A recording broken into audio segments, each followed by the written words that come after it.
Hi Colorado, this is Clete Crocker. I'm here again at Appliance Factory, Mattress Kingdom. And today's question is, how do I choose the right brand for my house? Well, that's a good question. First of all, let's talk about brands. There's several different brands that you can choose from. And I'll just go through them real quick for you.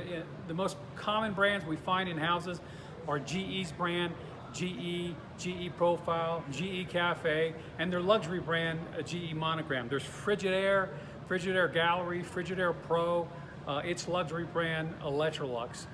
There's Bosch, its luxury brand, Thermador. We even have the Korean brands, the Samsung and the LG.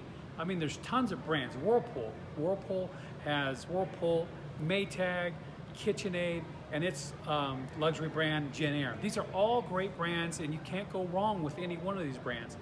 But the really good question is, how do I choose the right brand for my house? And I'm going to tell you, one of the easiest ways to do that is just go around and see what your neighbors have.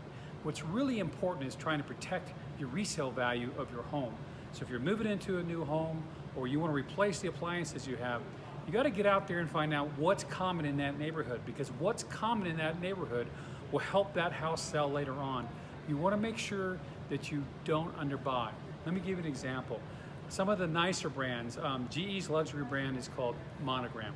Really, really nice appliances that I recommend.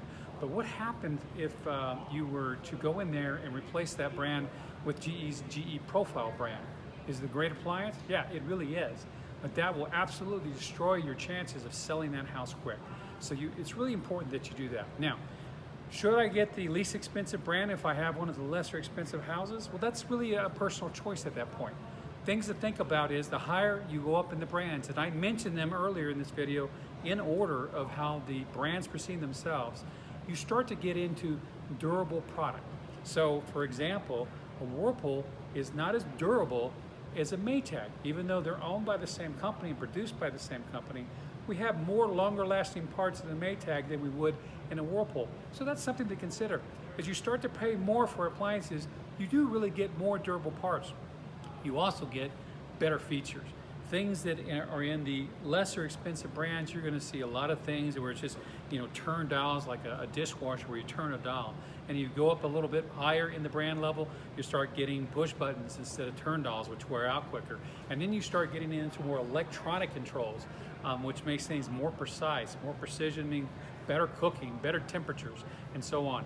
And then when you get back into the luxury brands, again, very most expensive things that are sold out there, then you get a little more simpler stuff. You start to see the dials come back, but behind those dials are the electronic controls that make them more precise. So it's really a good question out there. How do I choose the brand? Recommendation number one, figure out what's already in your neighborhood.